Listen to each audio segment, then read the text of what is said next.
Well, good afternoon, everyone. My name is Amit Gurung. I'm part of the Better Than Cash Alliance team, and I'm based in New Delhi. I welcome you all to this third peer exchange that's focused on digital payments in agriculture, state leadership critical for enabling the local ecosystem.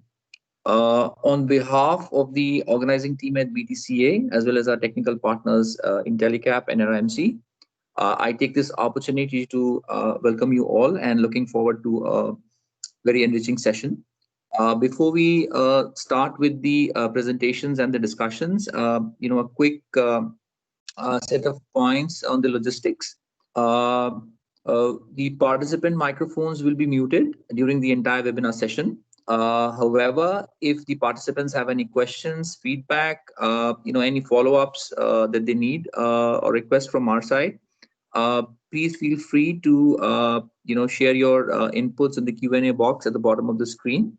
And you may do this during any time during the webinar. We will also be, while the presentations are on, taking a pause and opening the floor for questions and feedback. So you also have an opportunity to ask live questions.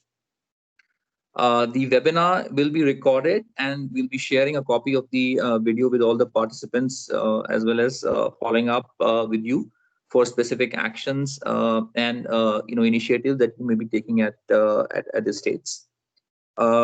We also expect a specific set of commitments to follow from these webinars, specific actions that will be taken by the states and the participating union territories on responsible digital of payments. So that this webinar essentially is the initiation of a slightly long-term discussion with the specific participants, and we will be in touch with you for the same.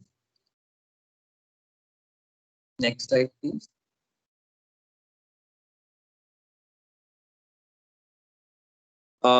I would now like to welcome Ms. Kezom Nondo, who's the Asia Pacific lead for Better Than Cash Alliance, and I request her to make the welcome address.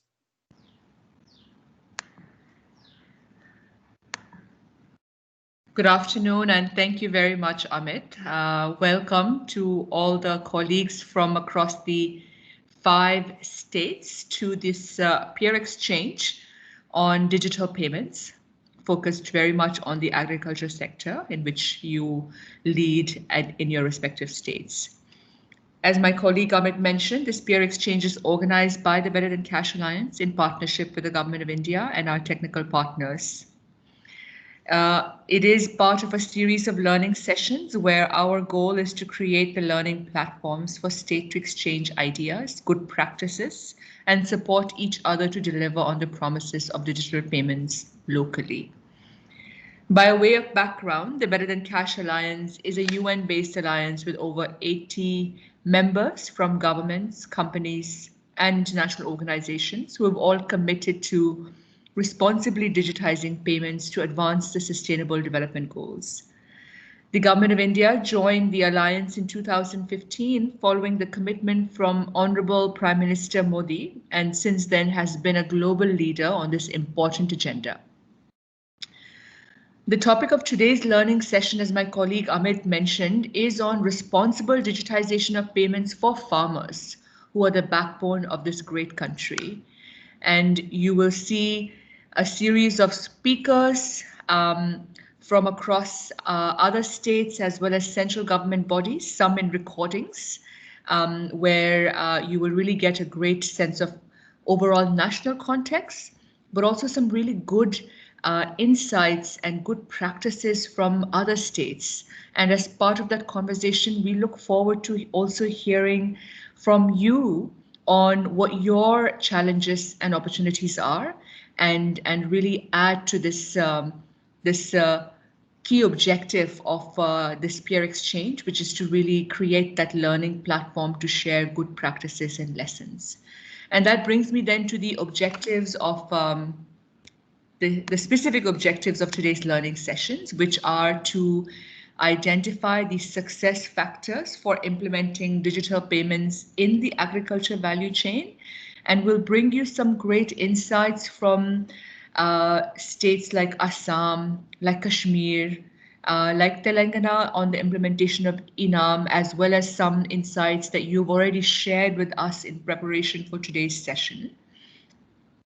We'll also discuss and really brainstorm together some of the challenges faced to ensure the buy-in and commitment from the industry stakeholders such as farmers or the farm workers or the financial services sector. The third is to identify good examples and really look at how to really ensure that at the last mile, a smallholder farmer or a daily wage earner on a farm is able to benefit from this tremendous opportunity that the government has created through digital payments. And the last is to look at what are specific commitments and actions you can take, of course, in partnership with stakeholders to accelerate this important agenda in the respective agriculture value chains in which you work.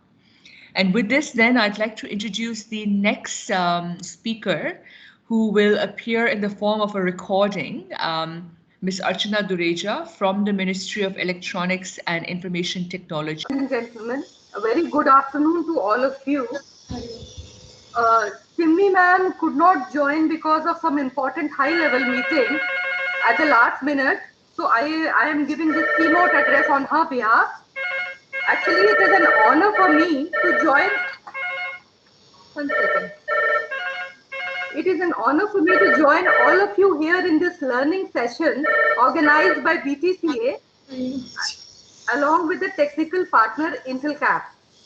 The Digital India program is a flagship program of the Government of India with a vision to transform India into a digitally empowered society and knowledge economy.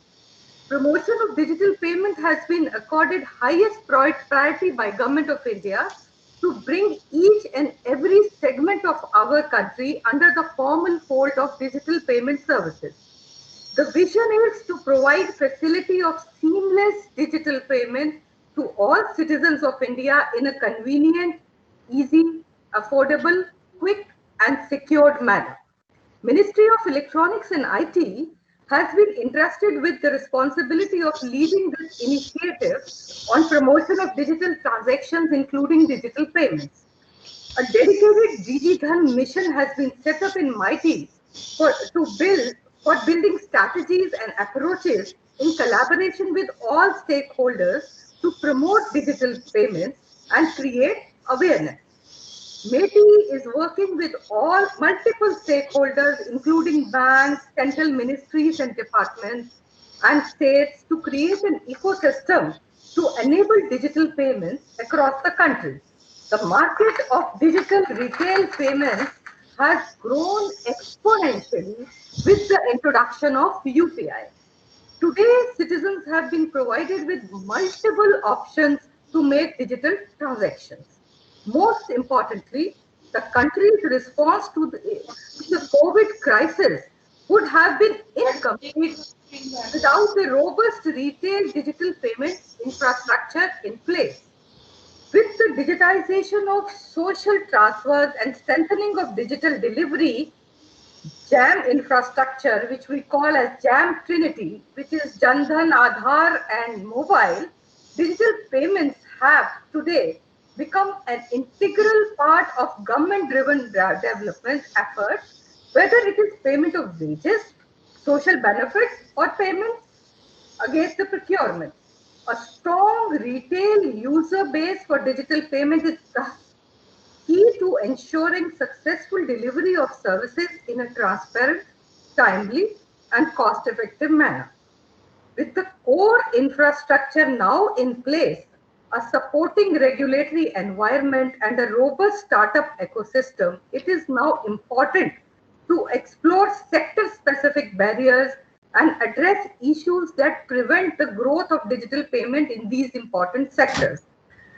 Under Digital India interventions, the government has given prominence to ensuring availability of information on various agriculture and allied sector activities to improve the agricultural output. Agriculture in India continues to battle the challenge of low farmer income and declining productivity. There are many challenges faced by Indian farmers, one of them being accessing financial services.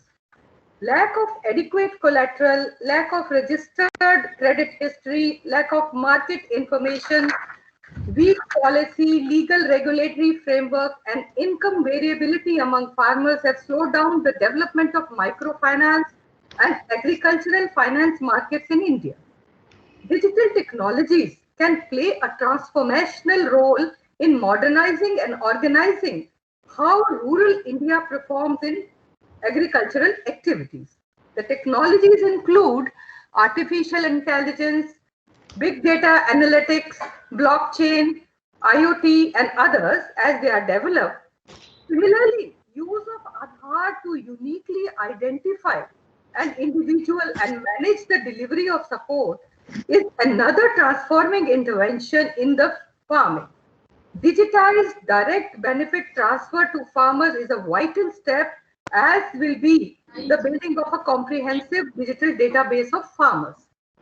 Digital agricultural platforms can have a critical role to enable access to credit and insurance to farmers.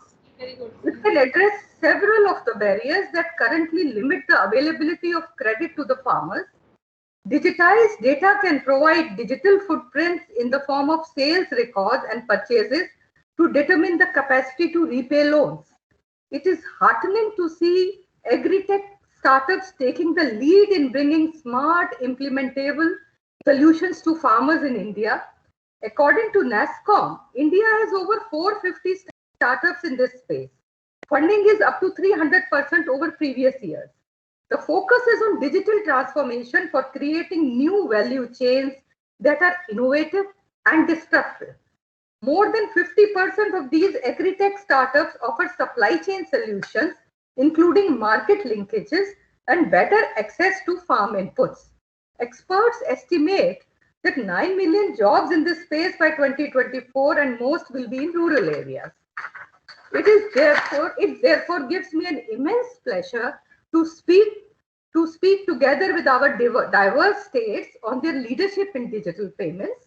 While we have Assam, Kashmir, Telangana speaking today, please note that each state has been a leader, and there is so much we can learn from each other by sharing good practices and solutions to challenges that are routinely faced when bringing digital payments to farmers.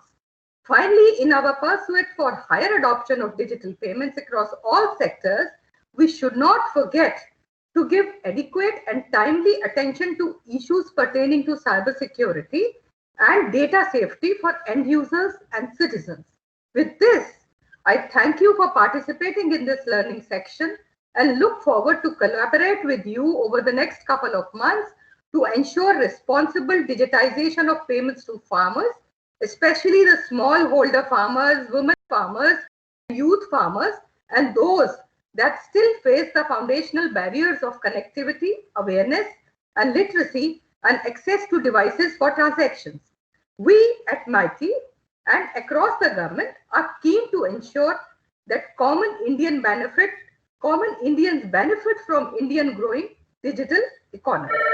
Thank you very much. Thanks to Archana ma'am for sharing our inputs and thoughts on this important subject of digitization. We now focus on ENAM, which, as we all are aware, is a flagship effort by the Government of India to introduce digitization for one of the most important and sensitive sectors of the economy, that's agriculture.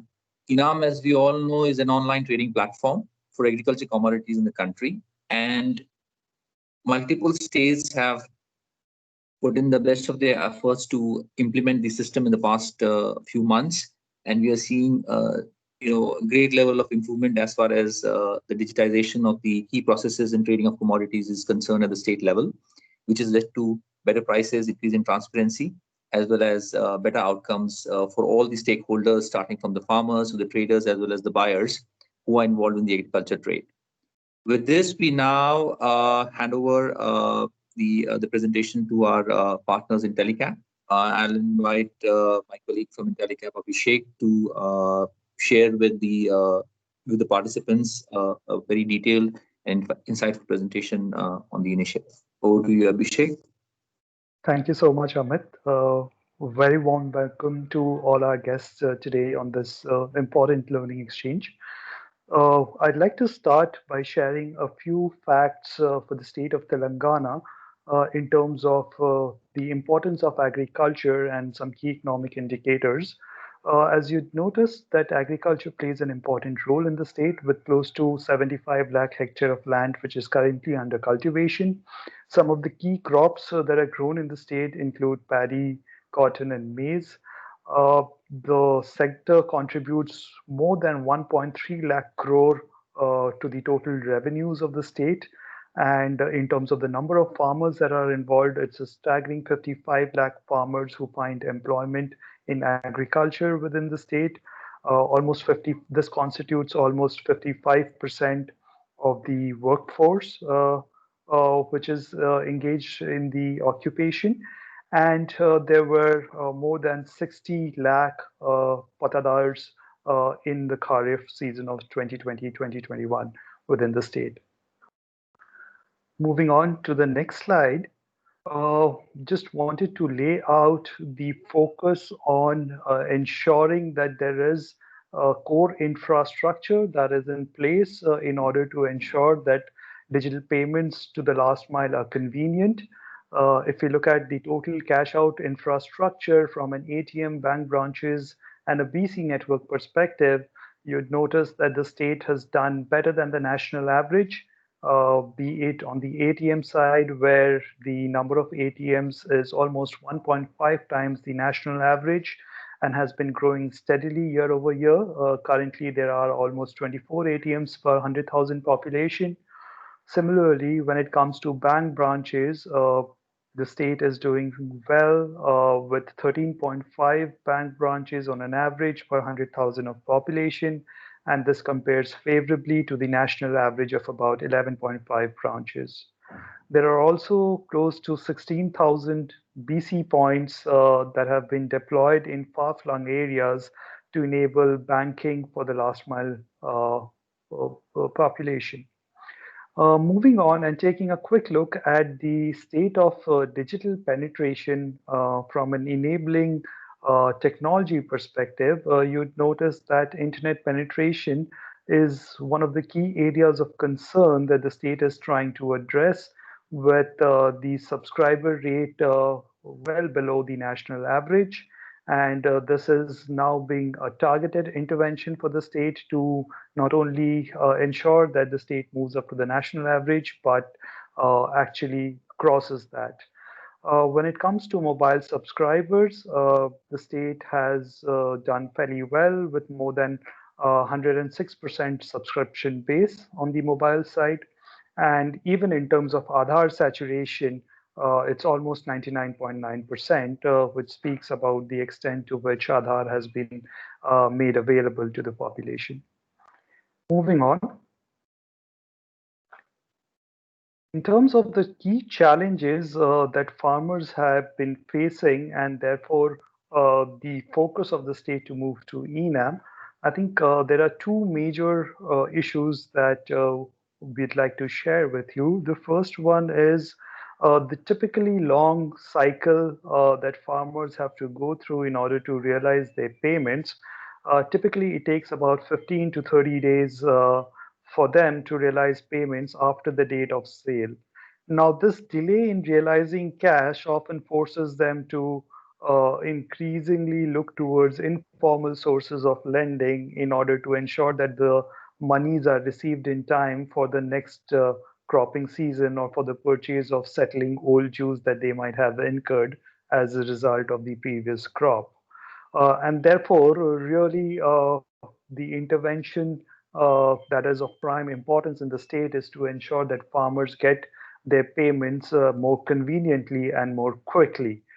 The second issue that farmers had been facing was with respect to lower price realization, and this often stemmed from two reasons. One, with the existing system of farmers selling their stocks to the mandis, there were instances of the traders colluding in order to drive down the auction prices which resulted in lower realization. Also, there were instances of unscrupulous practices that were being reported, due to which farmers realized a lower value on account of faulty payment systems that were at play in those mandis.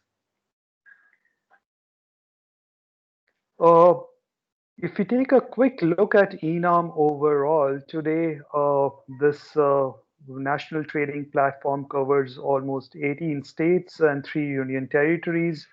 There are more than 1,000 mandis which have now come on board the platform. Almost 175 commodities have been traded, with more than 1.7 crore farmers who are already on the platform.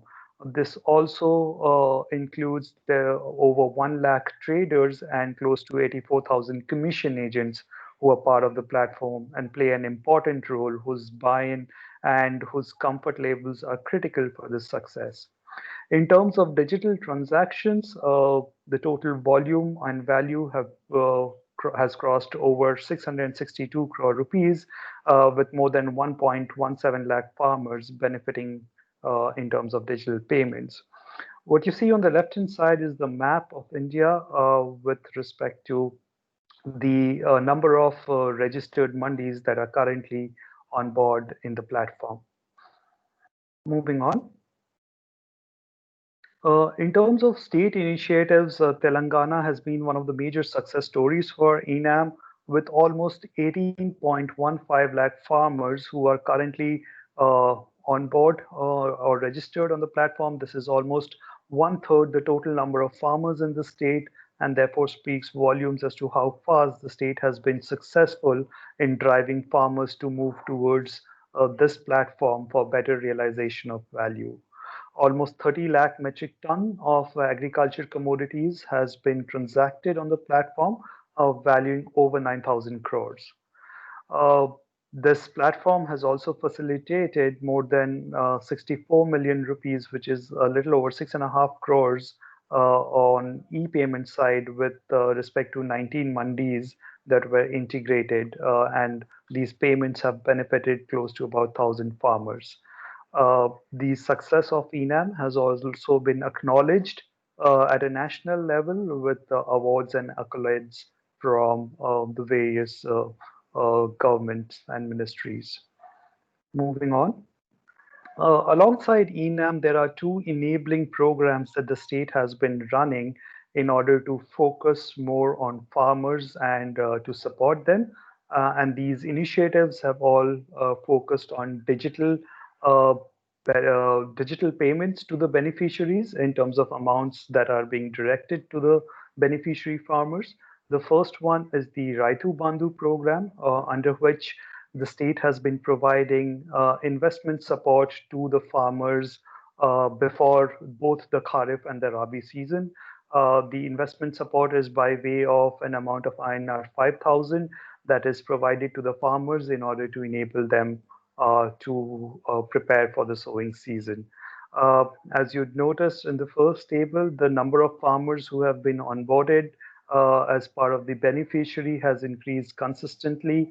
If you look at the Kharif season, started with about 50 lakh farmers in 2018 to about 51.6 lakh in 2019, and close to about 58 lakh farmers in the Kharif season of 2020. There has been a corresponding increase in the amount of monies that have been directly transferred to the beneficiaries. The total payments accumulated across the last 3 years now crosses 28,000 crores. And again, the scheme has also received many awards and accolades, both at a national and international level. The second initiative that the state has focused on, and again, this involves a component of digital payment, is with respect to farmers' group life insurance program called the Raitu Bima scheme. Under the scheme, the nominees are entitled to receive a sum of about 5 lakh rupees in case of an unfortunate event that results in loss of life of the farmer. The main attraction point for this scheme was that the nominee was not required to approach the insuring company for the purpose of initiating the claim process.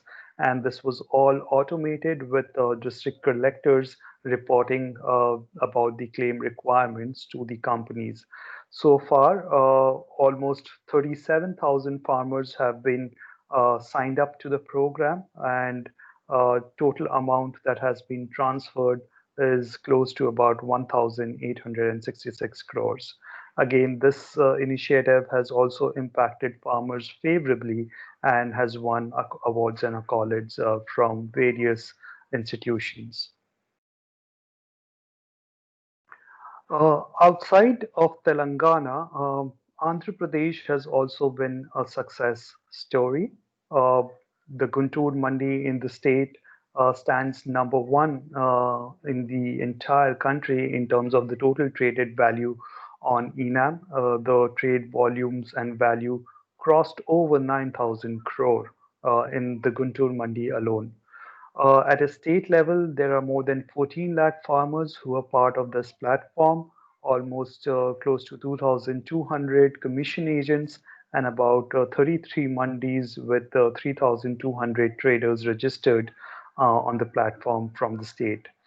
Uh, One of the important criterias for ENAM was to ensure that farmers receive better price realization by allowing multiple parties, not just from the state, but also from outside the state, to bid for the produce.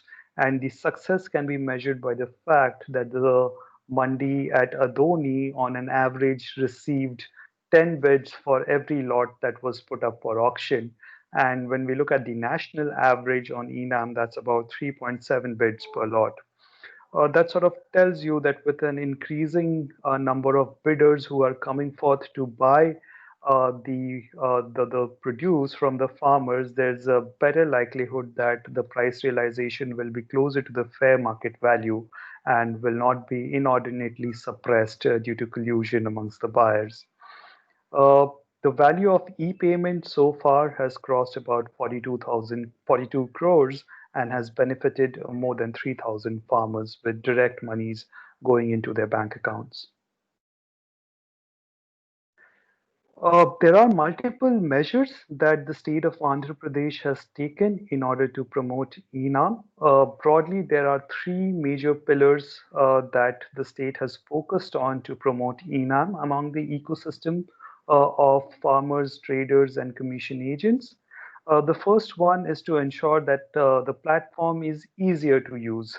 The second one is ensuring that all beneficiaries and stakeholders are aware of the platform and the benefits that they can get by coming on board the platform and transacting through it rather than in the physical market space.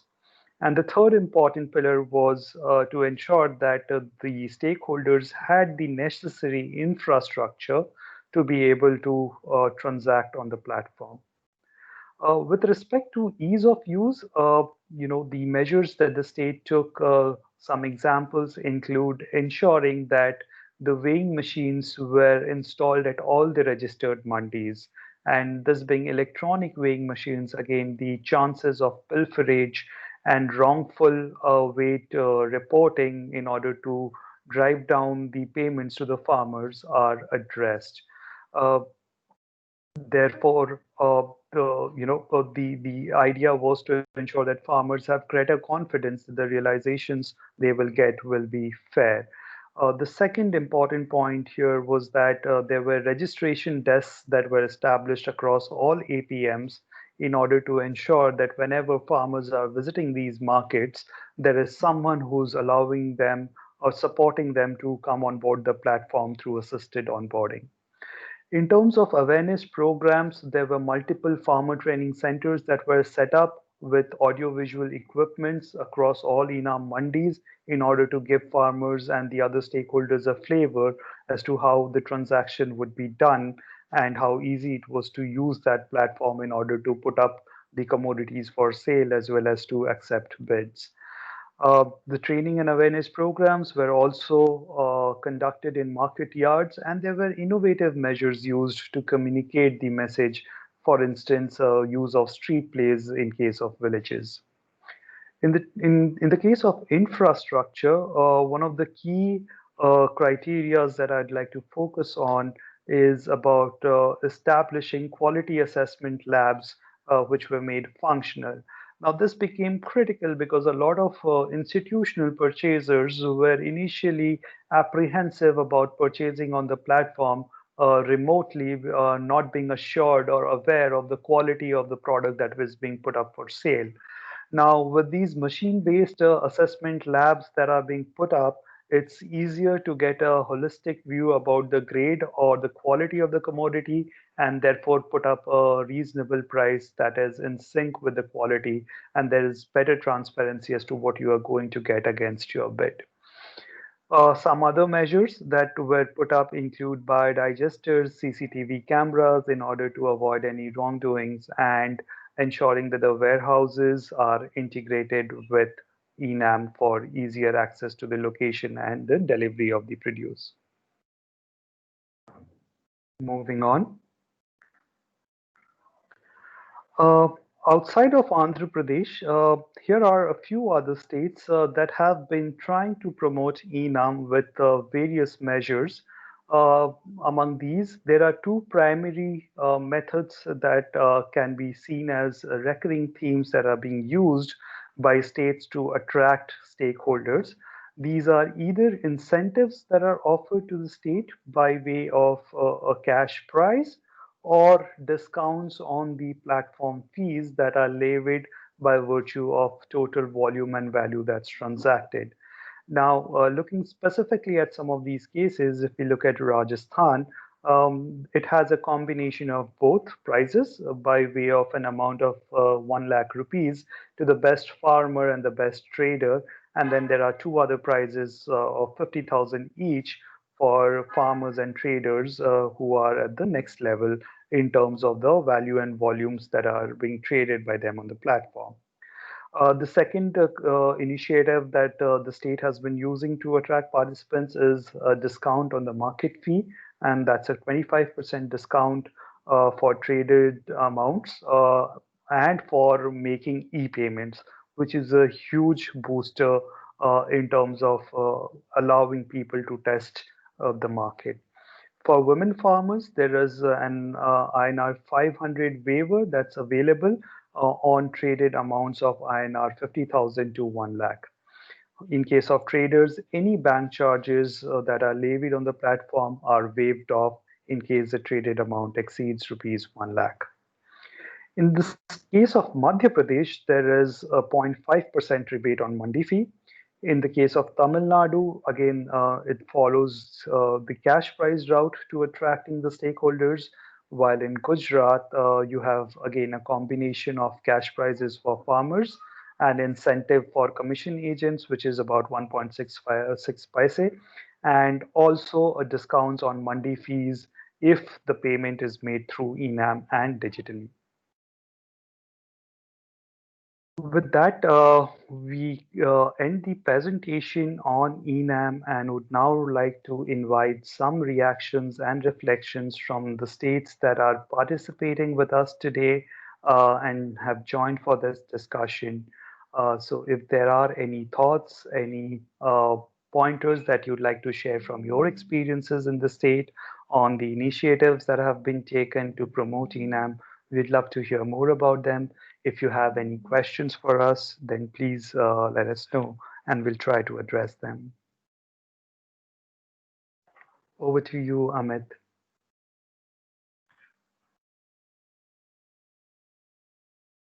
Thank you, Abhishek, for that wonderful presentation. Very insightful. And I'm sure the participants, would find this discussion in the summary of the key efforts being made in ENAM useful for their respective work in the states. If there are no comments, questions, or feedback, we may move to the next value chain. That's our focus area. Abhishek, would you want to quickly, take the participants to the key discussion points? I see there's one slide before we start T that we have there. Yeah, this one. Would you want to kind of quickly highlight any of the points here that you think would be useful? Certainly, yeah. Thanks so much, Amit, for bringing me to the slide. So what we have in this slide is essentially the key value drivers for different stakeholders on ENAM, as was envisaged. Uh, we spoke about it briefly when we started the presentation in terms of how the platform was conceptualized to address some of the key concerns that farmers had expressed about delayed payment realization, about faulty rates and lower price that was being offered to them. So taking some of those points further ahead, the idea was also to ensure that the platform will help reduce distress sell from farmers by attracting stakeholders from not just the mandis but from other mandis outside of the state to also participate in the bids. And this was also aimed at reducing the larger issue of post-harvest losses in the country. Almost 30 to 40% of the food production, as per various reports, in the country go waste, and therefore this better market mechanism in terms of buying and selling was targeted to reduce these wastages, which would ultimately benefit the farmers when they derive a value out of their produce. Uh, the other important consideration was that there is a better tracking of the trades with online application where all the trades are getting recorded, who's purchasing, who's selling, how much is being bought, at what price is being bought, so that analytics can then be used in order to improve the interventions for the stakeholders. The locations of the mandis where goods are stored was also connected with the GPS so that it was easier to understand where the goods would be moving from or to for the purpose of the online trades that were getting executed. In terms of traders, some of the key takeaways was institutionalizing the process of ensuring that there's only one level of market fees that are to be paid, and the instances of licensing requirements, etc., are made easier through a single licensing window. Uh, Traders are also very key stakeholders in order to attract farmers on the platform, and therefore one of the important initiatives is also to ensure that traders are not done away with, but rather co-opted and onboarded on the platform, which has been a focus. Uh, the idea has also been to encourage traders to bid at a basket level on the product agriculture produce in lots, and finally, to try and make the payments for the purchases all at once and preferably through digital, settle them through digital modes. Now, the key questions that we have for the states who are with us today is to understand from their perspectives what can be done in order to increase the participation of farmers in their respective states on the platform, and do they foresee the role of fintech companies to join hands with the state governments in order to ease the process of transaction settlements and payment processing?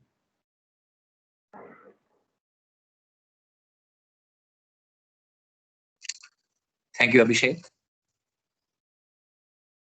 If there are no questions or feedback at this session, we could now move on to the next value chain, which is tea. So tea, as we all know, is a major revenue earner, both for the government and as well as for the sector. It also contributes to a fairly large chunk of foreign exchange earnings by India. But one of the reasons why we see this as a key sector that's ripe for digitization is the fact that production in this sector is dominated by a very large number of small growers who employ workers on a contractual basis, and therefore there's a lack of the need for organization is felt at multiple levels in the tea value chain. We see this as an opportunity, and we have today a message from Mr. Prabhat Kamal Bezborua, who's the chairman of Keyboard India, and he also hails from Assam, which is one of the largest tea-growing states in the country. So we would now like to share with you a message from Mr. Prabhat, and then move on to a presentation on the various initiatives take on digitization of tea. Please. I'm not. So I'm not. You must remember that I'm not directly representing the state of Assam. I am, a representative of the Tea Board, which is the central government organization. So I will say a few words about digitization in Assam and the Northeast. But my views will be slanted by the fact that I'm looking through the lens of the tea board. And basically, my domain knowledge is restricted to tea. I know a little bit, being an Assamese and being from Assam. I know a little bit about the other crop. So I will give my 2 cents worth on what I know about the other crops, but basically I'll focus on tea. If that is okay, Mr. then Prabhat, may I also just recognize that some of our participants are from states that grow tea as well. So as you make your remarks, would be great to hear from you some of the emerging lessons that they can reflect on as well from Assam. Thank you. No, tea board represents tea in all the states: Himachal Pradesh, Uttarakhand, North Bengal, Tamil Nadu, Kerala, Karnataka, Arunachal Pradesh, Tripura. Wherever tea grows, tea board is there. But I'm not sure how good a job it does. That's another question. That's a question for another seminar, another webinar. So basically, as far as digital payments are concerned, the tea industry is digital payments are not a stranger to the tea industry is not a stranger to digital payments. Most of the proceeds of made tea, the sale proceeds, are received digitally. The auctions, which are held under the license of the tea board in Cochin, Kunur, Coimbatore, Calcutta, Siliguri, and Guwahati, are completely digitized, and payments are also completely digitized. The platform is designed and maintained by NSE IT, the IT wing of the National Stock Exchange, on behalf of Tea Board. And I think the entire process is completely digitized from beginning to end. So there's no issue out there. I think that we are following the government of India's thrust. We did it before. Perhaps the steps taken by us predated Digital India campaign and all that stuff. It predated it. But this relates only to the made tea and the sale of the made tea, where the participants are few and are relatively sophisticated compared to a whole large number of farmers. 50% of India's tea is produced by small tea growers, who often sell their green leaf to either composite gardens, that is, gardens who have plantations as well as factories, or to bought leaf factories. These payments are not digitized. The actual small tea growers, as well as the tea board, wish to digitize this entire system. And an app has actually been developed by Tea Board in collaboration with, I can't remember the name of the developer, but it's a very well-established company. We have developed an app called the Cha Sahayog or Sahayog, depending on where you are from. And this app has been very, very well received by the small tea growers. And through the app, you can actually derive the percentage, the fine leaf percentage, the price, everything can be got out from the app. And the STGs, the small tea growers as well as tea board, want to get this app working in the small tea growers areas as soon as possible. But there is a player in the middle who's the aggregator or the greenleaf agent, who is totally opposed to this digitization, because once it's digitized, the bottle factory or the composite garden will pay the small tea grower because it's his leaf. So the agent will get squeezed out in the middle. Now what happens is we pay the agent and the agent pays the small tea growers and the agent makes a hefty commission. So I think where we need to focus is find a niche within that Char Sahajo gap for the greenleaf agent, because you can't do away with middlemen. Whatever the government's intentions are, Absolutely. Middleman has a very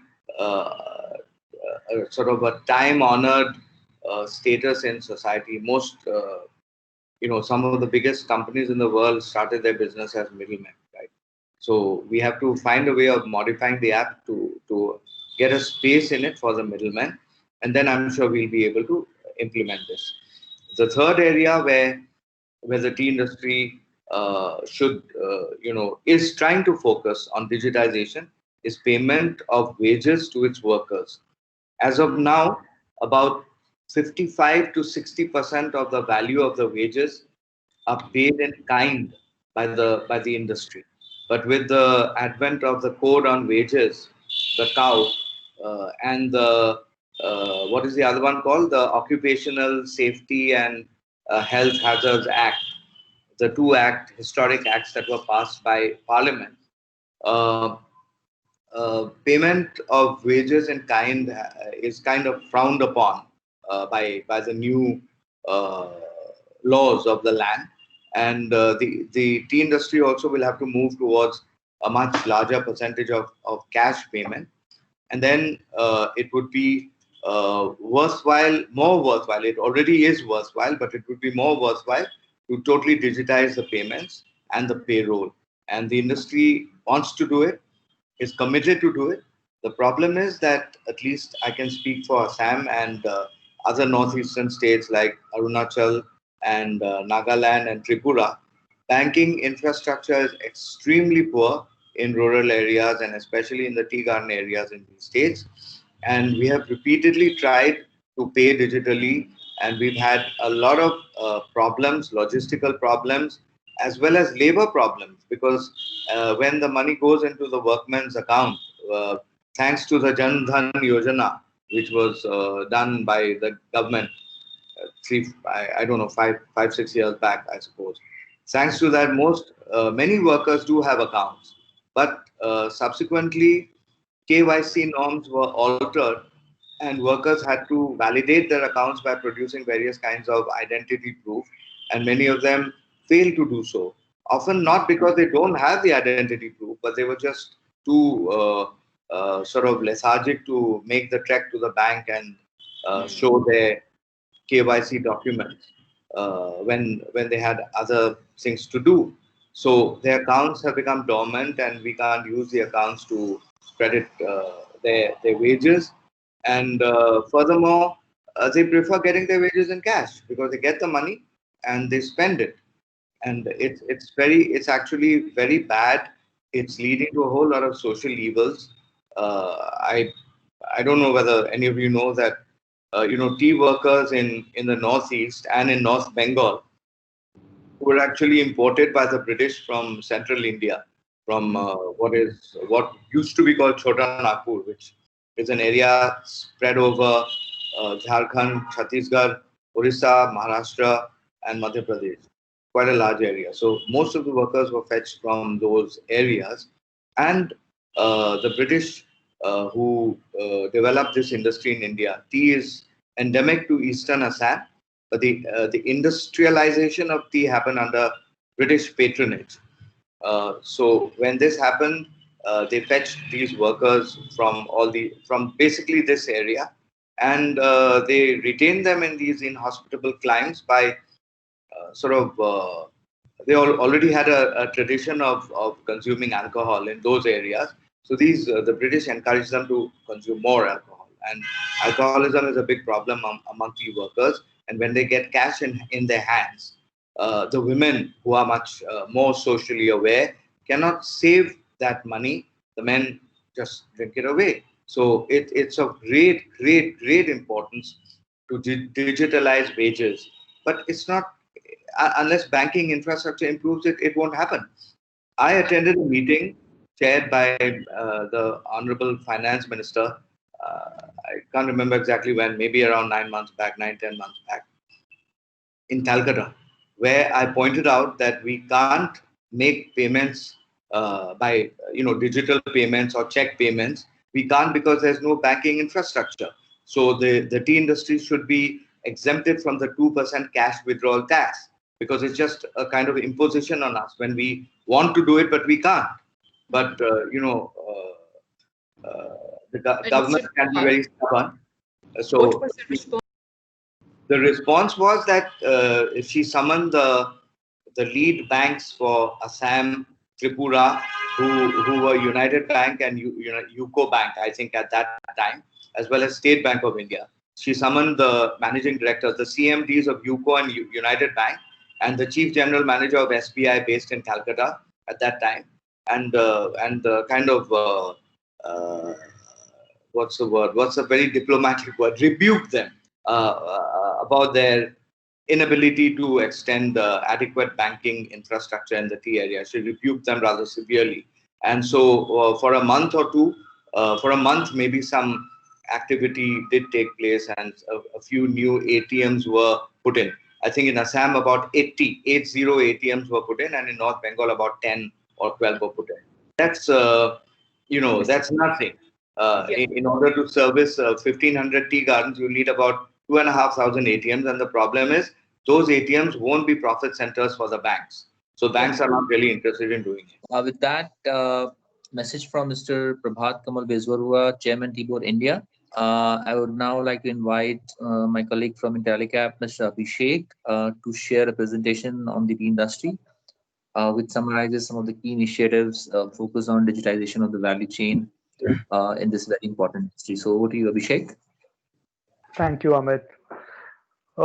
Before we look at the digitization aspect of tea, I think it's very important that in the context of the state of Assam, we understand the importance of this value chain. What you notice on your screen are some figures that will drive home the importance and the scale at which tea contributes to the state and to the farmers in the state. The total tea production in the state of Assam accounts for almost 11% of the global tea production and almost more than 50% of the total tea produced in the country of India. It contributes close to about 5% to the GDP of the state, with the total value of tea sales exceeding almost 10,000 crores based on the last reported data. Uh, the sector employs about 7 lakh workers or laborers in the state, and almost more than 50% of them are women, with close to 4 lakh women who are part of the tea value chain. Uh, Now, across this value chain at multiple nodes, there are dealings that happen in cash, and the total estimated value of these dealings exceeds 20,000 crore. It's close to 22,200 crores to be precise. And the interesting part is that a large percentage of these states employ small tea growers or are small tea growers and constitute almost these small tea growers are giving a total of about 42% of the total tea production to the state. Now, as I mentioned, that the total value of cash dealings in the tea value chain crosses 20,000 crores. What you see in the slide are the key nodes or key areas where these dealings happen in cash. So there are primarily 3 legs where cash dealings come in. The first leg is when the tea grower has to make payments to purchase inputs for the tea plantation and the tea laborers in terms of the seeds or the chemicals and the pesticides, etc. Alongside these input purchases, the tea state grower also needs to make wage payments to the tea laborer. So that's the first point of cash transaction. The second point of cash transaction is when the tea state grower sells the green tea leaves to a tea factory. And these sales are almost predominantly in cash, especially in the case of small tea growers. And the third node is when the tea is sold in the market to the retail consumers. Almost 90% of the purchases that we make in case of tea from the nearby Kirana store or from the retail stores happen in cash. So at each of these nodes, you'll notice the value of cash transaction is substantial. For instance, when it comes to purchases of inputs, that's almost 1200 crores worth of cash that is paid by the state owners in order to buy these inputs, and these are paid in cash.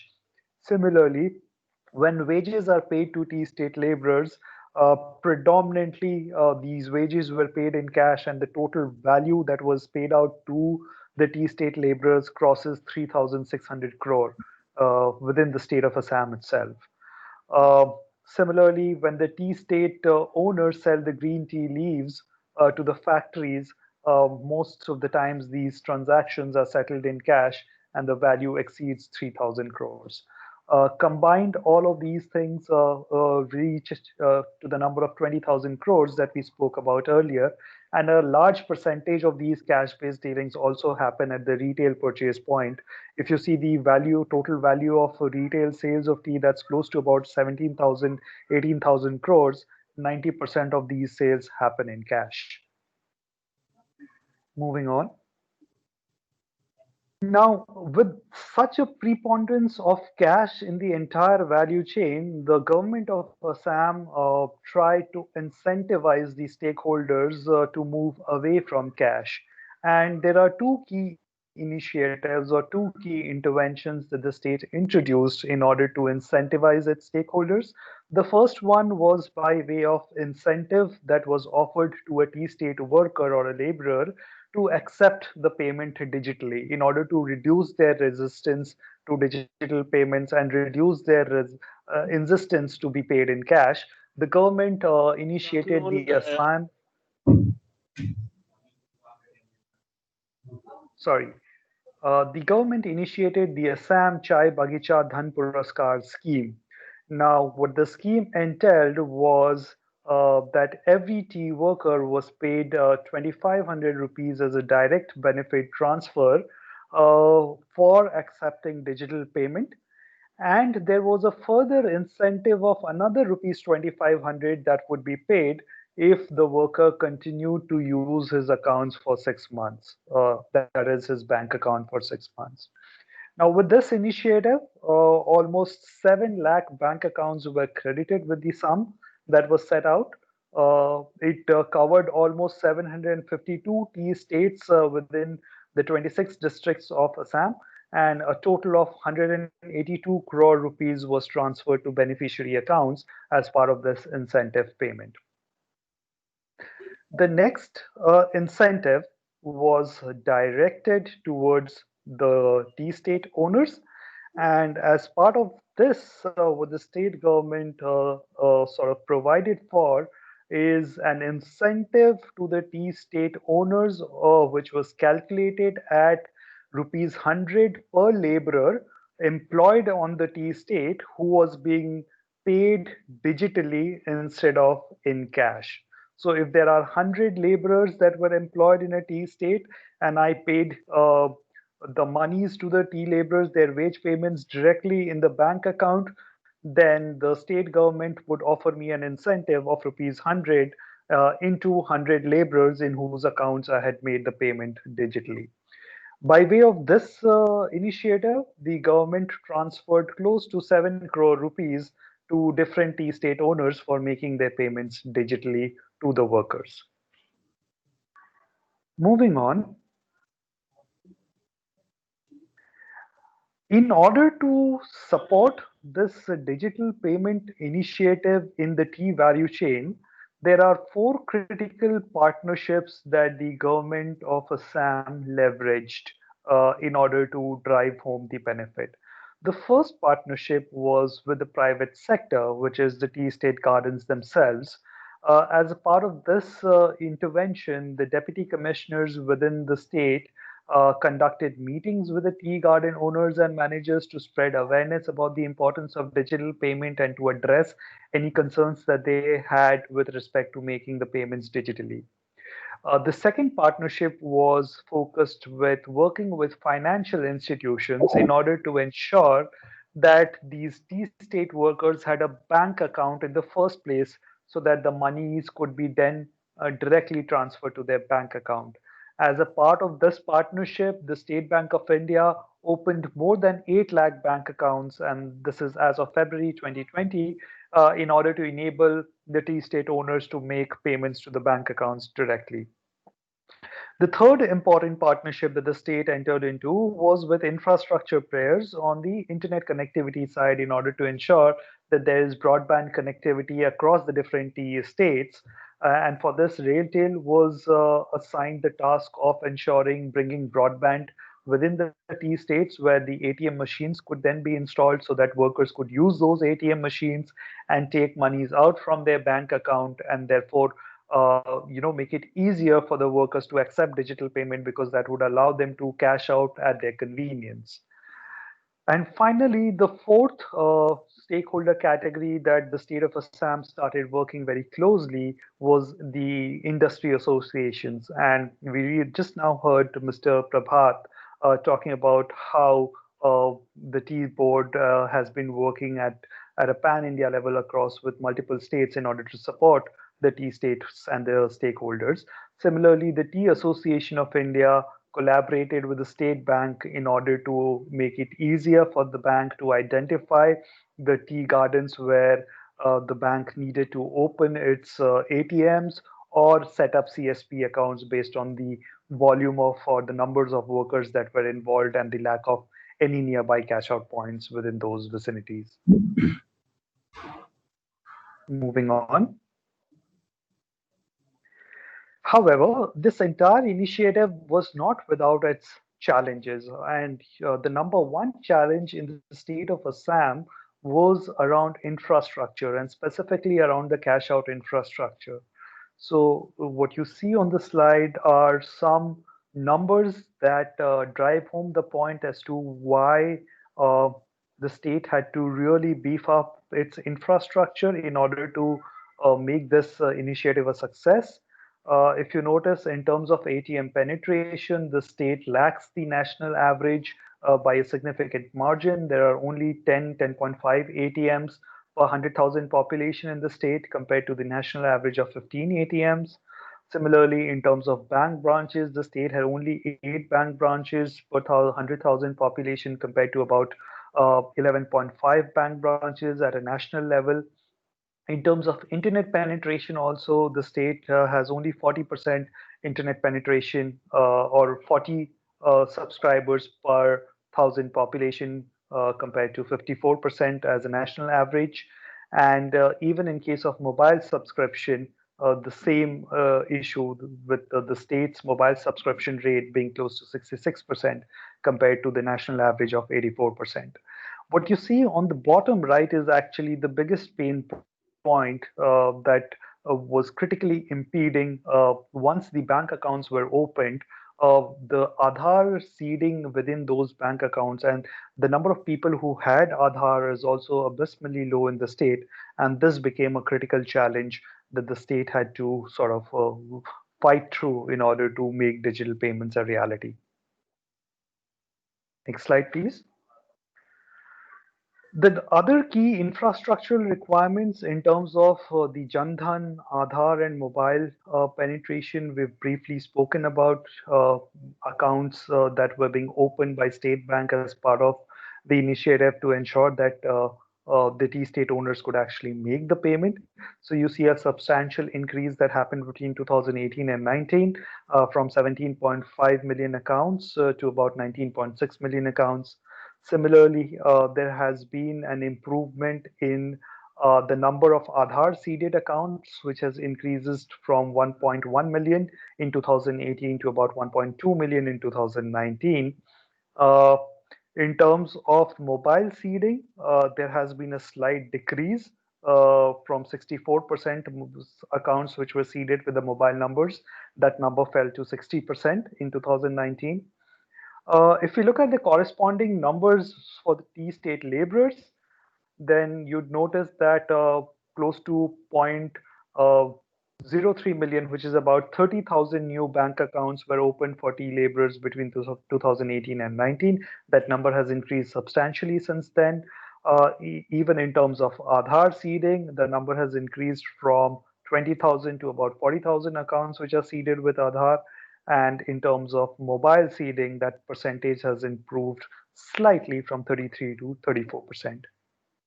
Next slide, please.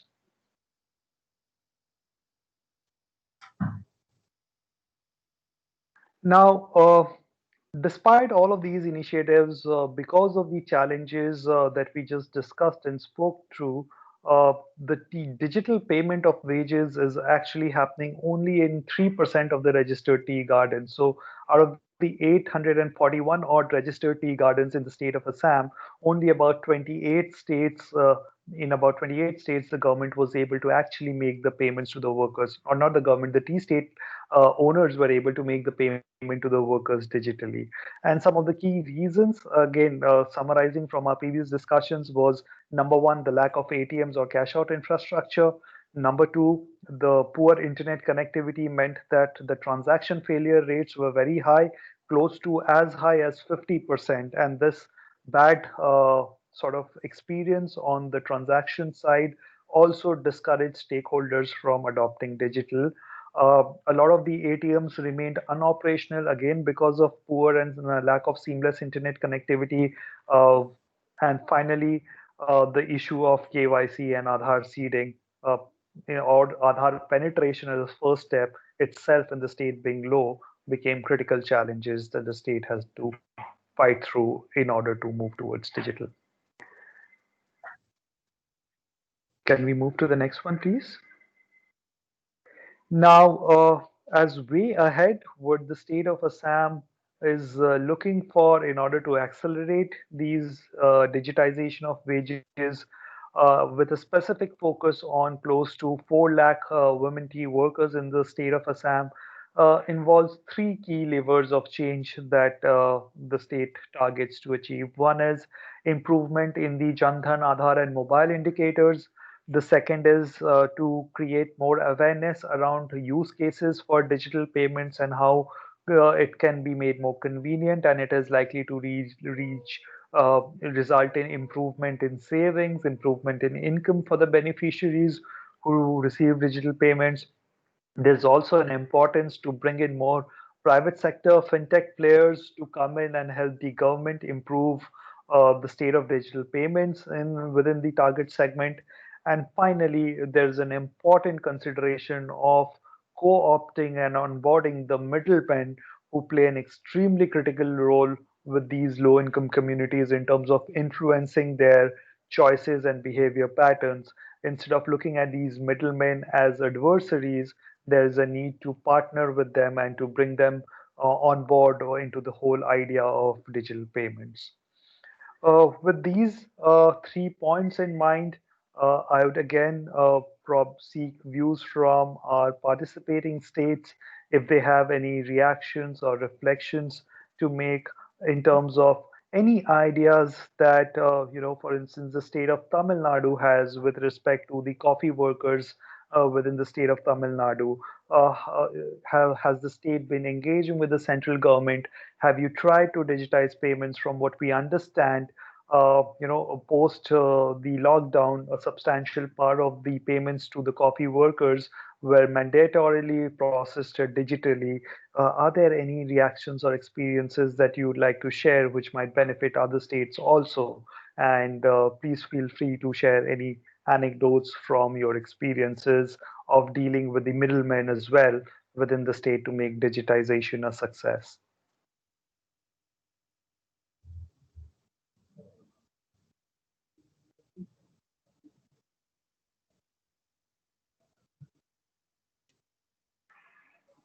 Do we have our guest from the state of Tamil Nadu So would you like to come in here and share any of your experiences with us?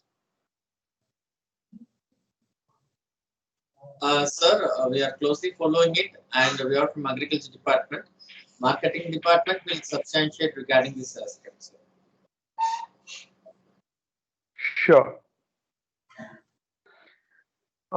So we also have some basic information about the state of Tamil Nadu in terms of the importance of coffee. It contributes about 6% of the total production in the country, close to 30,000 workers who are employed in this value chain within the state, and the state contributes almost 17,500 metric tons of coffee in terms of the production volumes. There are some important initiatives that are currently underway in the state, and we'd have loved to hear more from the state about the experiences with not just coffee, but also on the ENAM initiative in terms of how you are getting more farmers to join the platform, how you're getting more mandis to come on board the platform, and how you're getting them to transact more volumes through the ENAM platform, and what challenges you're facing that the central government or other private sector participants can come forward and think of creative solutions to help on.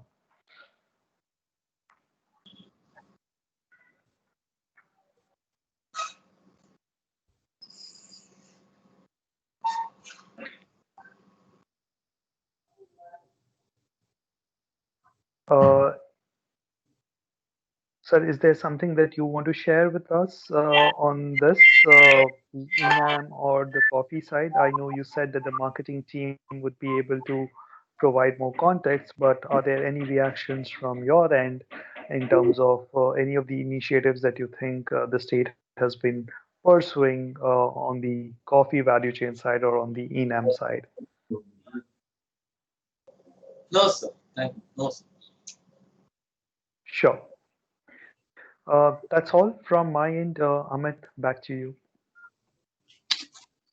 Thank you, Abhishek, for that wonderful presentation. And we really look forward to connecting with the participants to follow up on some of these opportunities, and also to understand better how these areas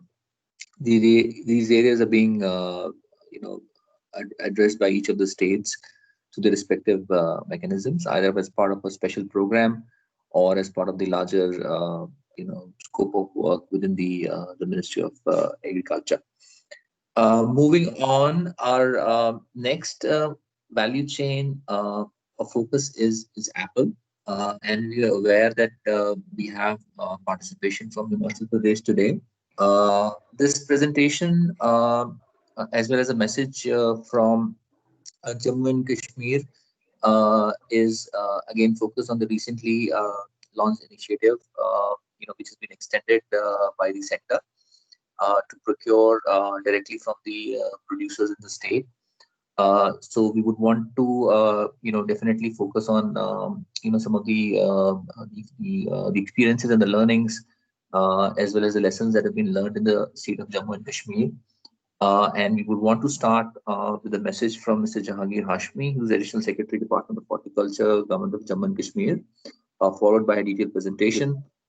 Given the fact that we have another of our leading producer of apple, Himachal Pradesh, today with us, we would definitely want this session to be more engaging, and we look forward to your feedback, questions, as well as suggestions for putting this work forward. So we would now want to start with the message from Mr. Jahangir Hashmi. Over to you, Anuja. Good afternoon, everyone. Jahangir Hashmi, Additional Secretary in the Government of Jammu and Kashmir. Yes, Apple is the most critical sector on which the economy of Jammu and Kashmir depends. There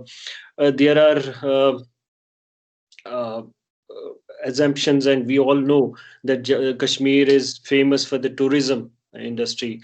But if we'll go deep into if you'll break the economy and see the real facts on the ground, it's actually the apple which runs the economy of the valley. I mean, not only apple, but other skill sectors like, crafts and other, but apple is one of the critical wheel of the economy of Jammu and Kashmir. million metric ton, which was exported outside Jammu and Kashmir. Uh, then we comes to, Jammu and Kashmir contributes to around 85 to 90% of apple produce of the country. So this small ball of few 10 districts in around 15,000 square kilometer, it produces what half of what United States of America produces. And if you'll see, the United States of America produces around 50 lakh metric ton of apple, 49 point something, but Jammu and Kashmir produces half of it. So there you can, what is the scope and the potential of the apple. Now, where we lack is actually with current production, being current production, even if we'll not expand the production, this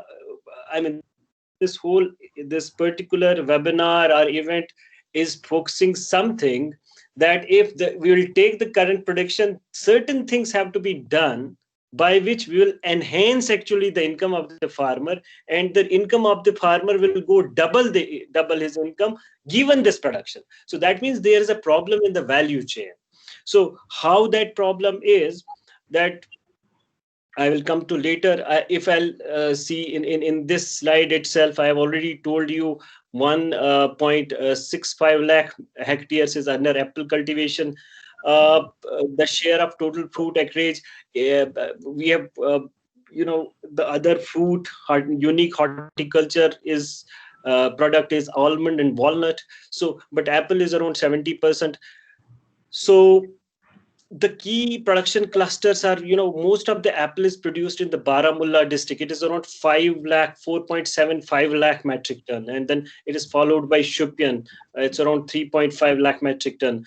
So the overall contribution to the gross domestic product from horticulture sector is around 10%. And the average revenue from sale of apple, as we did it real time basis last year, which got exported, is around 10,000 crore, 9,800 crore was the actual number. If we'll see that the total population of Jammu and Kashmir is around 1.25 crore, and out of 1.25 crore, around 33 lakh are directly or indirectly dependent upon the horticulture sector, and more so apple, because apple supply chain, you get an apple, there are labor people available, and if you then see the transportation, the number, because Kashmir Valley doesn't have a train yet, so all the apple gets transported on trucks. And truck has a particular size. I mean, you can't move the big trucks through Himalayan terrain. So they are small trucks. Therefore, the number of people, the truck drivers, his cleaner, the other, the travel agencies, if you'll involve then alone, if you'll see the cart box industry for packing the apple. I was calculating the real-time numbers. It was 950 crore is actually the money involved in that cardboard industry associated with apple. So that's how it comes to be directly and indirectly. Then you take the family size, it comes to be around 3.3, 33 lakh. And that's close to 30% population of the whole state, which is dependent on apple. So can we move to next slide, please? Yeah. Then, as I earlier mentioned, there are supply chain constraints. The most problematic supply chain constraint is the movement of apple from valley to outside. And you will be it is a unique problem. You'll be surprised to know it's not because of some political climate or anything like that. It's the tough Himalayan terrain. We have a national highway between Jammu and Srinagar, and it is between Banihal and Ramban in the national highway stretch, which remains closed for days together, even in even in summers. Forget about winters. Sometimes it remains closed for 1 month. So the apple is shelf life of apple is around which we have is around 2 to 3 months. So sometimes the apple which gets packed late that remains in the truck for 1 month's time in the valley. That is the major challenge. So when the bulk is more, the price comes down and there's no regulation and the farmer income is less. So that is the critical relation. So what we want to do is, by building more CA storage, we want farmer to empower the farmer, to give him independence, that as and when he wants to sell his apple, he has a this facility available. He can hire that facility, place those apple there, and when he wants to buy, he can sell. Now the good thing is that we have recent initiative under Atmanirbhar Bharat, in which Operation Green is top to total. In top to total, the support for hiring the apple for 3 months, 50% cost will be borne by the government. So apple is one of the for J&K, apple is eligible for that cost. So that is being taken care of now, though these supply chain issues are being taken care of by these new initiatives. And then yes, there was a problem this year. We have scabs and all, so that was due to the fertilizers. The weather was, climate was not good, so we had a problem in that. Last year, what happened that there was certain political uncertainty and there's certain security challenges, and there was a problem in marketing of the apple. So since there was a problem, there was middlemen, and then there was distress sale. The people were apprehensive, that since we are all aware what happened last year. So people were apprehensive whether somebody will take my apple or not. There were threats, and other things. And then government of India came to rescue. We introduced market intervention scheme for the apple. It was first time in the history of Jammu and Kashmir that market intervention scheme was introduced. So under the scheme, apple has to be procured on optimum prices based on the prices of last year. So how it was implemented, if you'll see the data, last year our target was to buy 12 lakh metric ton of apple from around 3 lakh farmers, but it could not be met. There were few reasons, because the harvesting season for apple starts in the last week of August. The scheme was introduced on 10th of September last year, but before the harvesting starts, what happens that these middlemen are the people who, the sellers, they do the agreement with the orchardist in advance, and they pay some advance payment or something like that to most of these farmers, and then that is already a set norm. But what happened because of MIS, that is critical to note. Although only 15.9 thousand metric ton of apple was procured through MIS, what happened that it worked as a kind of insurance for the farmers. It is very critical. It suddenly stopped distress sale. Now, farmer was telling the person who was there, the middleman, that look, if you are not going to give me the price on which we agreed, then I am going to sell my apple in the MIS. So that that stabilized the apple market. The private trade took off very, very enormously. Everywhere, this distress sale was totally arrested, and it helped. So we should not, if somebody will calculate the quantum of the MIS, or that only less than 1% of apple was procured, but no, the quantum was not critical for us. The criticality was that it actually, worked as an insurance for the farmers and the growers. In apple, in MIS, what happened that, the Aadhaar card, the bank account, and other details were given to the NAFED, was the agency, and the buying agency, and one of my directorate was the nodal agency. We took the information like Aadhaar card, bank account number, and the payment was made directly to the accounts of the beneficiary. Direct DBT was done. So in the price was fixed by a price fixation committee based on the market rates prevalent in various mandis during the past last year.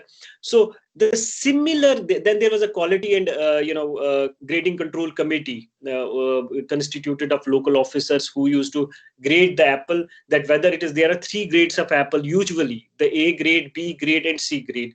A grade is the apple which has a higher price, then there comes the B grade. And again, in A, B, and C, there are varieties. One is delicious, one is Golden, then is Maharaja, then is American. There are a lot of varieties of apple, which are which are produced in Valley. So these committees was there, and luckily this scheme was extended this year as well. Although again this came very late. It has just been launched before 3 days.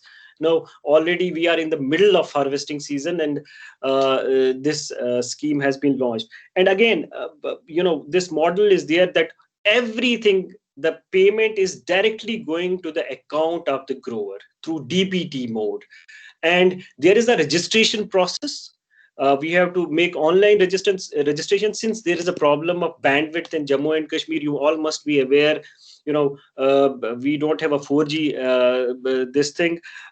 So we have established our own counters in different mandis and different places. The government has designated different officers in all horticulture and agriculture zones where registrations can be made.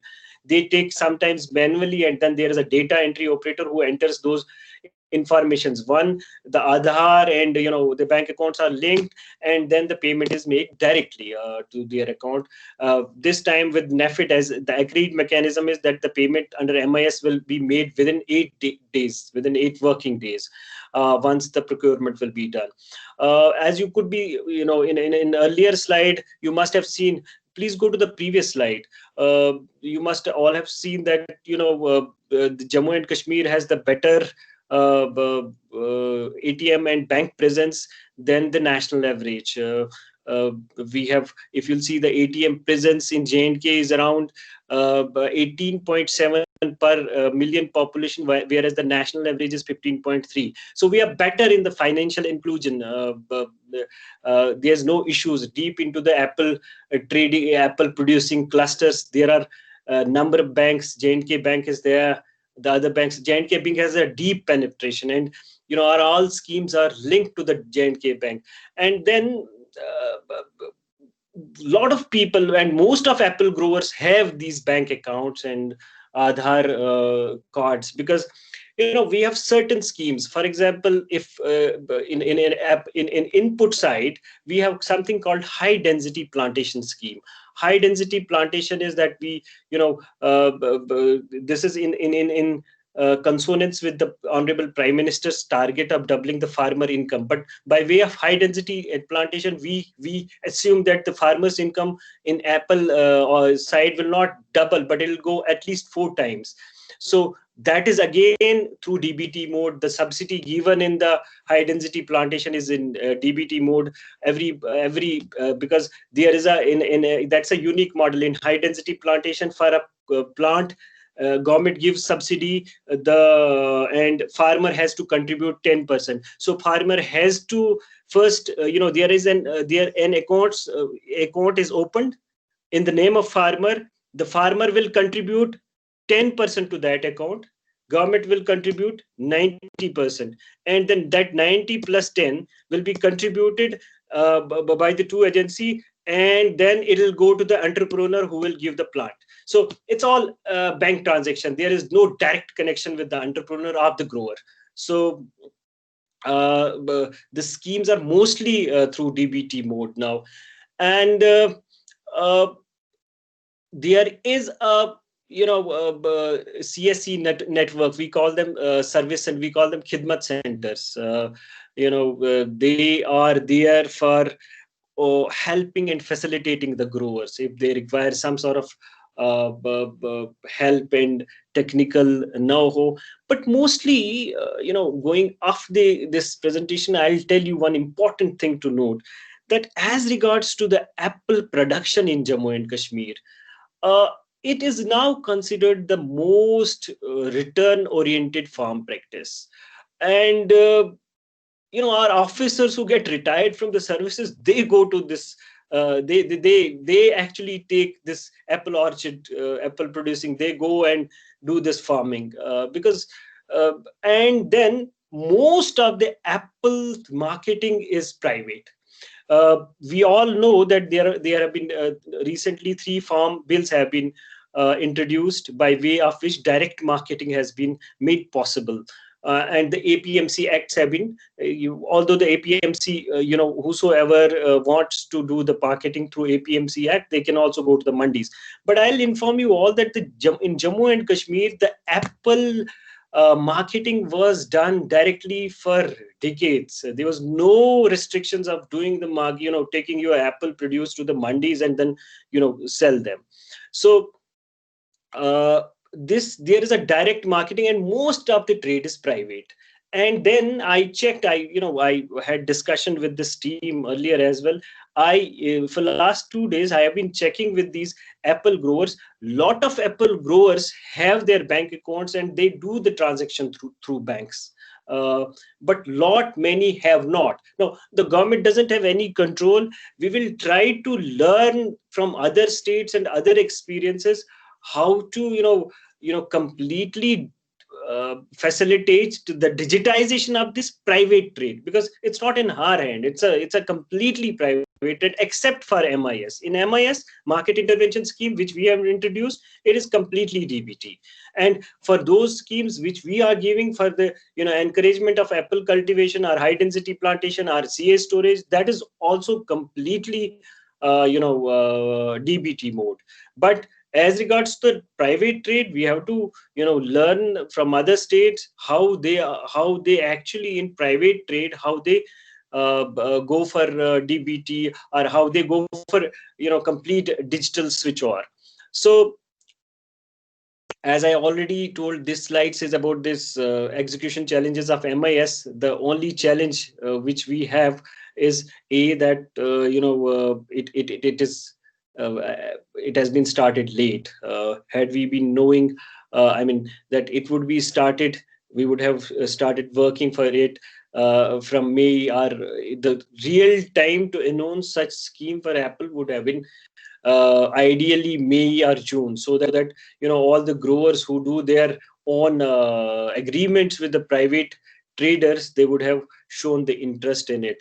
But the second thing is that there is a difference from north side, from Baramulla side. The apple comes very early. It starts harvesting in August itself, first week of August itself, from even last week of July sometimes.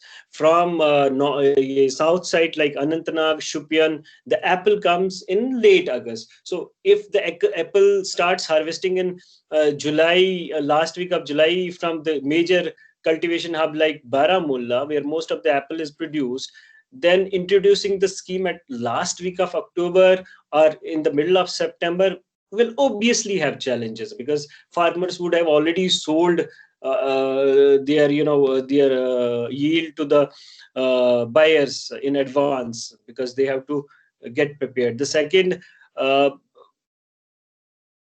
think digital payment, and it has some sort of problem, is that last year when we started MIS, you were asked immediately that get your Aadhaar card, get your bank account, and there were certain cases where bank account was not linked to the Aadhaar card, where Aadhaar card was not made. So since it was suddenly started, there were of course the challenge as well, although that was not much, but that was also the challenge. So that's all about the similar challenges we have. Amit, over to you. Thank you, Anuja. Now that message from Mr. Hashmi, may I now take a pause and request the team from Himachal if they have any feedback, comments, questions to share with us. I would request my colleague Abhishek from Intellecap to, for the benefit of the participants, maybe highlight some of the points that you have on Himachal on slide number 46. Certainly. Thanks, Amit. Just very quickly, Himachal is another state after Jammu and Kashmir where the apple value chain is extremely important. And apple in itself occupies a prime position in terms of the total fruit economy of India. Apple constitutes almost 89% by value, and the state of Himachal Pradesh produces apples worth 3,500 crores. Uh, with that volume and value of production, the state ranks second, only after Jammu and Kashmir, in terms of apple production and contributes close to 20% of the total apple that's produced in India. 90% of the state's apples are sold in the domestic market itself, and a large share of these sales are routed through Delhi's Azadpur Mandi. Now, in terms of key bottlenecks, one of the key issues that have been plaguing the value chain in the state has been the dominance of middlemen, and there have been instances where the middlemen have not passed on the sales realization and the value to the farmers. In fact, very recently, an SIT team was constituted under the order of the High Court, which recovered close to 10 crores of outstanding dues from these Aratyas and agents and paid them to the apple growers upon the complaints being raised. Because of these bottlenecks and issues, there are two key alternatives that the state has been exploring. One is obviously to speed up the migration to the ENAM platform.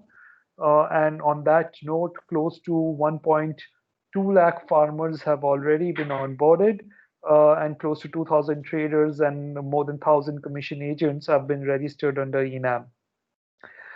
Close to 82% farmers in Himachal Pradesh have now benefited from the platform, and this is third highest across the entire country and only after the states of Chhattisgarh and Telangana. The other alternative that the state has been focusing on is the MIS scheme that Hashmiji talked about eloquently from the state of Jammu and Kashmir. Similar initiative has also been supported by the Himachal Pradesh Ministry of Agriculture, and nearly 1.5 lakh metric tons of apple was procured between the months of July and November 2020 from 283 procurement centers which were opened in different parts of the state. So that is some summary in terms of how the state of Himachal Pradesh has also been following up on the initiatives to improve the state of apple growers in the state of Himachal. Thank you, Abhishek. Himachal से प्रदेश से जो हमारे साथी हमसे जुड़े हुए हैं, मैं उनसे रिक्वेस्ट करूंगा अगर वो अपने कोई सुझाव हमारे साथ शेयर करना चाहते हो। हमारे आपकी तरफ से कोई सुझाव होंगे हमारे लिए या कोई फीडबैक, इस तरह से आप लोग अपने स्टेट में काम कर रहे हैं डिजिटाइजेशन को लेकर। ठीक है, हम आशा करते हैं कि हम आपसे टच में रहेंगे इस वेबिनार के बाद भी, और डिपार्टमेंट में आपसे और आपके सहयोगियों के साथ हमारी बातचीत जो है आगे बढ़ सकेगी। हम चाह रहे हैं कि एक कंपेंडियम क्रिएट करें इस वेबिनार का, जो कि हम शेयर कर सकते हैं स्टेट्स के साथ और सेंटर के साथ भी। तो हम आपसे डेफिनेटली टच में। Moving on now to the next section, which is essentially the key takeaways and action for states. As we all saw through the series of presentations as well as messages that we received from various stakeholders from the states of from the T-Board India, from the Central Ministry, Ministry of Electronics and IT, as well as from the states of Jammu and Kashmir.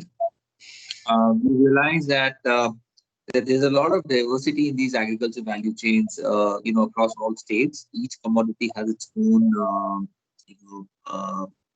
very, very typical nature and the way it affects the economics of the value chain. However, there are certain common themes, irrespective of the commodity and irrespective of the state, where efforts are on to digitize the value chains, and some of them are come out very, very clearly. We've kind of identified three which we would want to share today with our participants. First one is that despite the efforts that are being made by the center to create the digital infrastructure, to offer incentives, to come up with specific programs either for the value chain or to target the challenges being faced by a specific geographical region. The states are always in a much better position, much stronger position, given the fact they understand the challenges from ground up. And they have a great opportunity to leverage some of the digital technologies, via partnerships or directly, to ensure that there is digital usage of funds that is transferred to the farmers and the farm workers. And why we say that the states have this opportunity as well as the responsibility to drive it is because the center is limited in a lot of ways when it comes to driving change in the field. And since this involves interaction with the citizens, the states already have an infrastructure, they have a setup that's already present that can be leveraged to drive some of these changes. So, with support from the center, set of conducive policies as well as financial support, the states, are in a much better position to drive change in the field. The second point that we wanted to highlight is that state of basis the experience that they gain, they are in a get a very key role in leading the dialogue and advocacy with the central government. So instead of the policy being made top down, there's an opportunity for states to share the feedback basis the implementation experience, which can then go into the subsequent versions of the policy recommendation and changes that the center introduces. And this is something where two key areas I think stand out. A is promoting usage by women and improving the connectivity infrastructure in the states as well as access to cash in cash out infrastructure. And finally, the states are also in a strong position to engage with state level industry associations in agriculture and collaborate with them to accelerate the value proposition and the adoption of digital payments in their respective geographies. And why the industry association at the state level become important is because the private sector has a very strong stake in the local economy, and with digitization they tend to gain. So these are, we believe, are some of the key takeaways from the analysis, the lessons and messages that we have heard from our stakeholders, and we wanted to leave these with you as a key takeaways from this particular session. Now, before I move on to the last slide, I'll maybe request any comments, feedback from either of the participants or from our colleagues here on the call. Rahul, Abhishek, Anuja, Sumanji, if there's any feedback, any thought, Vinay, please feel free to share with us.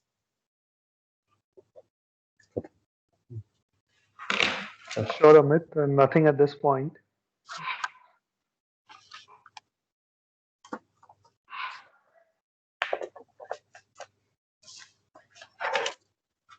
Great. So I'll just move on to the final slide of the session now. If we can project it.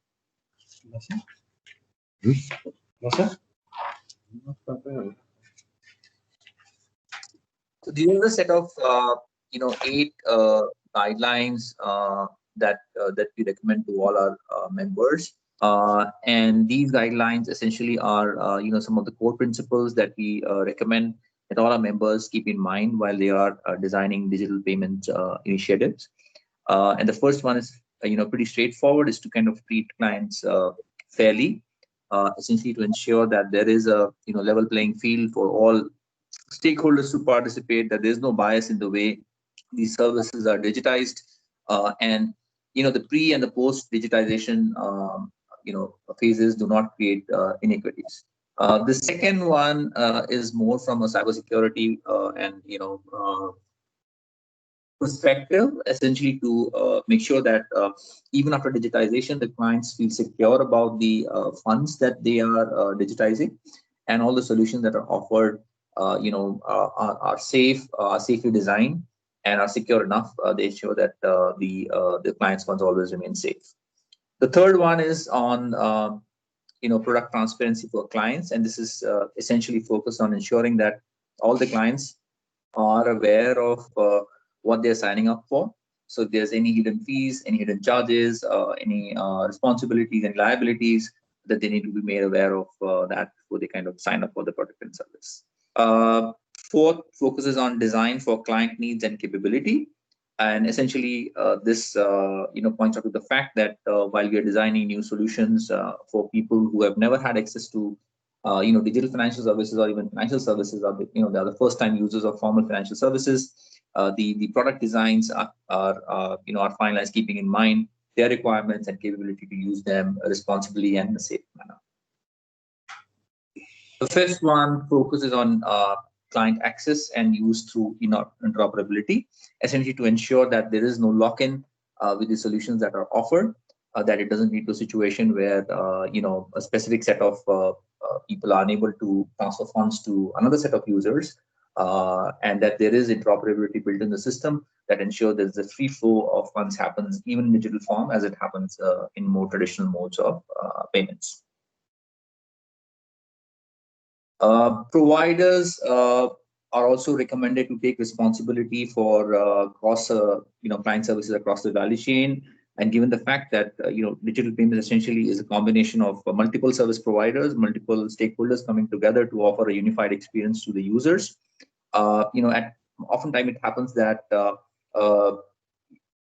because of let's say lapses in one particular part of the chain, the services being provided by another service provider are affected. So this particular guideline essentially points out to the fact that the provider should take responsibility for the services that are offered across the value chain, and breakup of service in one part of the chain should not affect the overall experience of the users, who are mostly first-time users or people who have not been exposed to digital payment services in the past. Seventh, focus on client the protection of client data. Given the fact that data is emerging as one of the key elements in the new economy, it is recommended that utmost care is taken while designing services to ensure that client data is protected at all times, that data is not misused for purposes other than what the client has been informed about.